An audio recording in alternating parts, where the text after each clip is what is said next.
الحمد للہ رب العالمین والصلاة والسلام علی نبینا محمد وعلی آلہ واصحابہ اجمعین ومن تبعہم بإحسان الی یوم الدین اما بعد۔ محترم ناظرین، السلام علیکم ورحمۃ اللہ وبرکاتہ۔ آج کی اس مجلس کا موضوع ہے قرآن کے اندر تدبر، غور و فکر کرنا۔ قرآن مجید جو اللہ تبارک و تعالیٰ کی نازل کردہ کتاب ہے، دنیا کے اندر سب سے مقدس کوئی کتاب ہے تو وہ قرآن مجید ہے۔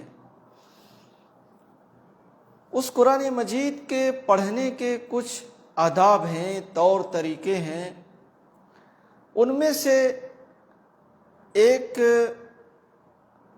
ہدف قرآن کا یہ بھی ہے کہ اس کو ترجمے کے ساتھ پڑھا جائے۔ اس کے آداب میں سے ہیں کہ قرآن مجید کو ترجمے کے ساتھ پڑھا جائے، اس کے معانی اور اس کے مفاہیم کو سمجھا جائے، اس کے مطابق عمل کیا جائے۔ آج اکثریت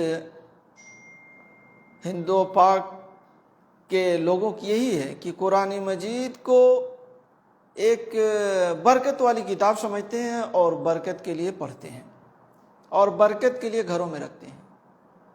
قرآن مجید بابرکت کتاب ہے، اس میں کوئی شبہ نہیں، اور اس کے پڑھنے پر ہر حرف پر 10 نیکی ہے، جیسا کہ حدیث کے اندر آیا ہوا ہے عبداللہ بن مسعود رضی اللہ عنہ کی کہ اللہ کے نبی صلی اللہ علیہ وسلم نے فرمایا، من قرأ حرفا من کتاب اللہ فلہ بہ حسنہ والحسنۃ بعشر امثالها لا اقول الف لام میم حرف بل الف حرف ولام حرف ومیم حرف۔ ترمذی کی صحیح روایت ہے یہ کہ اللہ کے نبی نے فرمایا کہ جو قرآن مجید سے کتاب اللہ سے ایک حرف پڑھے گا اس کے لیے ایک نیکی ہے، اور نیکی 10 گنا ملتی ہے، یعنی گویا کہ ہر حرف پر 10 نیکی مل رہی ہے۔ اور میں یہ نہیں کہتا کہ الف لام میم حرف، الف لام میم ایک حرف ہے، بلکہ الف ایک حرف ہے، لام ایک حرف ہے اور میم حرف ہے، یعنی گویا کہ یہ 3 حرف ہوئے اور 30 نیکی ہو گئی۔ تو قرآن مجید کے پڑھنے پر ثواب ہے، نیکیاں ہی نیکیاں ہیں۔ لیکن کیا قرآن مجید اسی لیے نازل ہوا ہے کہ اس کو سمجھا نہ جائے، اس کو صرف نیکی کے لیے پڑھا جائے اور اس پر عمل نہ کیا جائے؟ اس کے لیے نازل نہیں ہوا ہے۔ اس کا اصل ہدف یہ ہے کہ قرآن مجید کو سمجھا جائے اور اس پر عمل کیا جائے، اس کے مطابق اپنی زندگی گزاری جائے۔ لیکن افسوس کے ساتھ کہنا پڑتا ہے کہ آج بہت بڑی تعداد مسلمانوں کی ایسی ہے، یا کہہ لیجئے کہ جو لوگ عربی سے ناواقف ہیں، جن کی زبان عربی نہیں ہے، ان میں 99% لوگ قرآن کو یا کہہ لیجئے کہ بہت بڑی تعداد قرآن کو ترجمے سے پڑھتے نہیں ہیں، سمجھتے نہیں ہیں۔ کیا ہم پڑھ رہے ہیں؟ کیا اللہ تعالیٰ سے طلب کر رہے ہیں؟ اللہ تعالیٰ ہم سے کیا مطالبہ کر رہا ہے؟ ہم اس کو سمجھتے نہیں، جبکہ ہمیں قرآن مجید کو سمجھنا چاہیے، ترجمے سے پڑھنا چاہیے۔ لیکن یہیں پر ایک بات اور ہے کہ بعض لوگ قرآن مجید کو ترجمے سے پڑھنے سے منع کرتے ہیں، اور یہیں مکے کے اندر ایک ہندوستان کے ایک عالم ملے تو وہ کہتے ہیں کہ قرآن مجید کو ترجمے سے نہیں پڑھنا چاہیے، اور قرآن مجید کو ترجمے سے آدمی پڑھے گا تو گمراہ ہو جائے گا۔ ایسی غلط باتیں بعض لوگ کہتے ہیں۔ قرآن مجید کو پڑھنے سے کوئی گمراہ نہیں ہوگا۔ جہاں آپ قرآن مجید نہیں سمجھ پاتے ہیں وہاں علماء کے پاس جائیں، ان سے پوچھیں یہ سمجھ میں نہیں آ رہا ہے، ترجمے سے ہم کو نہیں سمجھ میں آ رہا ہے، تھوڑا اس کو سمجھا دیں، وہ سمجھا دیں گے۔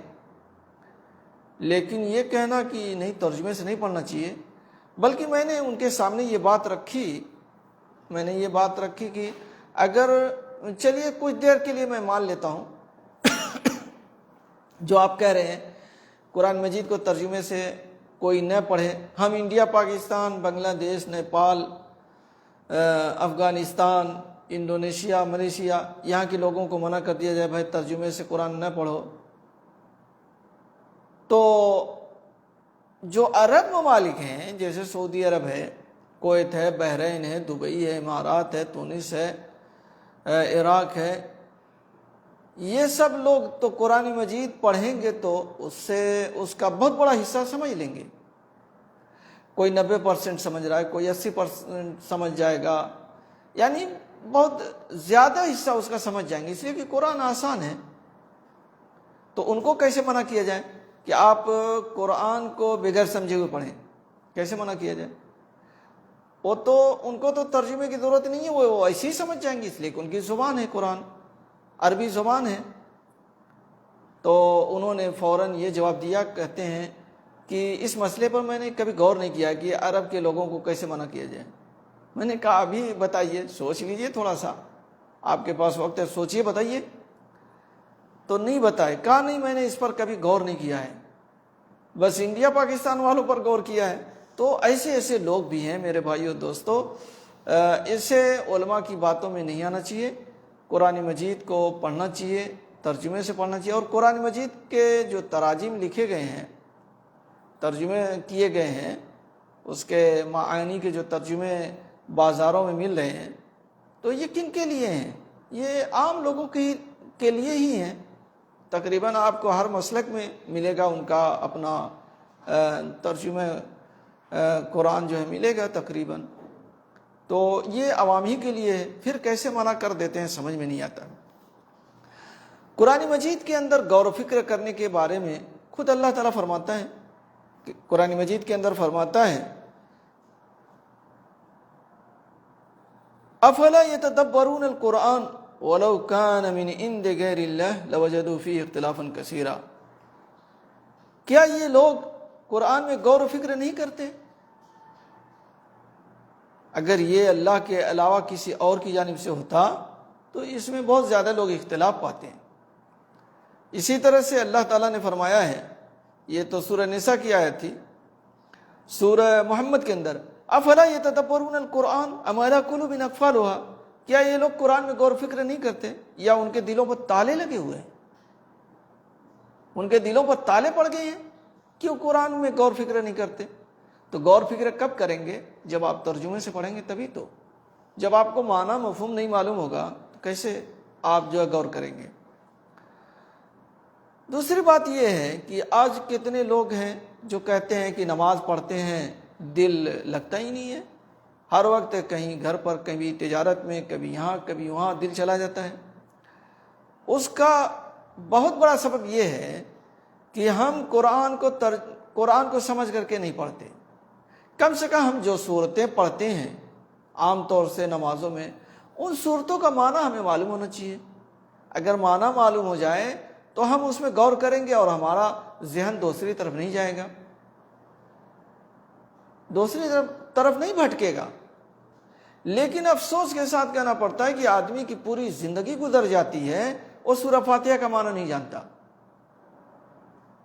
یہ بہت ہی بدنصیبی کی بات ہے کہ ایک سورہ آپ جو ڈیلی ہر نماز میں، ہر رکعت میں پڑھ رہے ہیں، نماز کے ہر رکعت میں پڑھ رہے ہیں، سن رہے ہیں، لیکن آپ کو اس کا معنی نہیں معلوم ہے، کوشش نہیں کرتے۔ کوشش کریں تو آپ دنیا کا ہر ہنر آپ سیکھ لیتے ہیں، دنیا کا ہر عمل آپ کر لیتے ہیں۔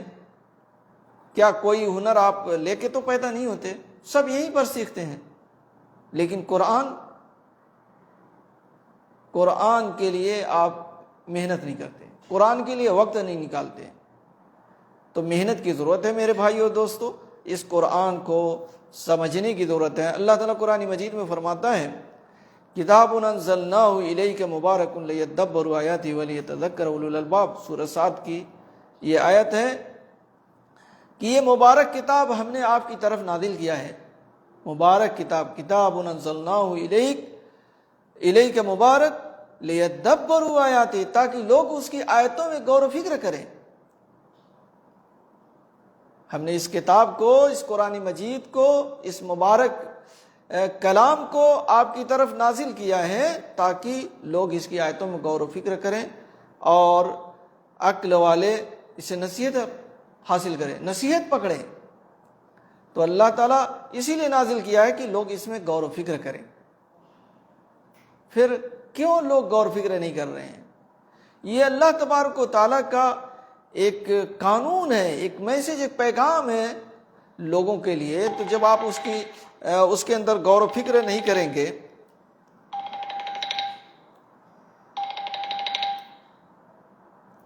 آپ اس کے اندر غور و فکر نہیں کریں گے تو کیسے سمجھیں گے؟ اس لیے غور و فکر کرنے کی ضرورت ہے میرے بھائیوں، دوستو۔